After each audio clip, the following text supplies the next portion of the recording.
was a nice balance because they were shown something and then they did something. They talked about something and then they did something. So it was like they never really um, had a chance to sort of disengage because it was kind of like on to the next step. And I think that they got more apt to, like when we had them show what they had done or what their end result was, you could see the kids actually not just looking at the result, but looking at reading the code through and see what they had done and how it was different from theirs. So then we had some people like who had multiple sprites and on different pages and different concurrent codes, whereas someone had just one big block that they had, created. So I think they got to see that you could get to the same result using different ways Yeah. almost to Yeah. say I did this, and then we kind of like I remember challenging one of them and says, well, what's the differences between yours and that the person beside you? And the one person said, well, mine's a lot longer. I did, I think, a lot more work I didn't have to do. Yeah. And I said, that's good that you saw that. That's that whole block code that you could use. One of the kids in grade 7 said, hey, there's some math in here. And I said, yeah, there's math in coding. And he says, well, I see it now. And I went, oh, great.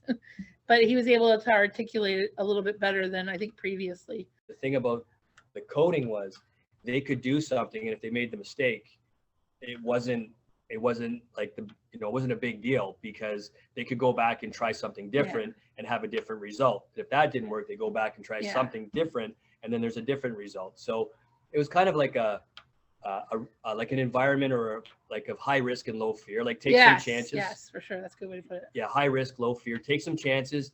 If you're wrong, so what? You're wrong. You can go back and correct it right away, or you can. It's like trial and error. And it built up there. Like you saw different kids actually really like who are more reserved kind of get that little bit more confidence, and that was good to see. Even the troubleshooting for each other and the kids who like we normally have a couple kids who are like two steps kind of behind that they need directions repeated or whatever, but it was good to see like peers stepped up a bit more to say, oh, don't forget to do this, and they were able to help them. So a lot, and there was some surprising ones that came out that normally are more sit back and are passengers and aren't that involved. It was more so that they were very into it and trying different things. So that was good. We also saw that they were kind of proud of things that they were able to discover. Like they let them say, see what you can do by changing this number. And what does that do? See the sort of like cause and effect. And they were kind of proud showing off to members because they were sitting in groups at the time. Like we saw a lot of turning the screens around to show, look what this one did when I did this.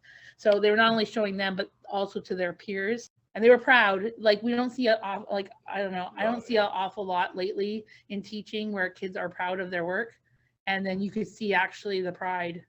Yeah. Like like even in like we see them in hit and miss when their artwork when something turns out really nice. But this, it was like, okay, see what I've done.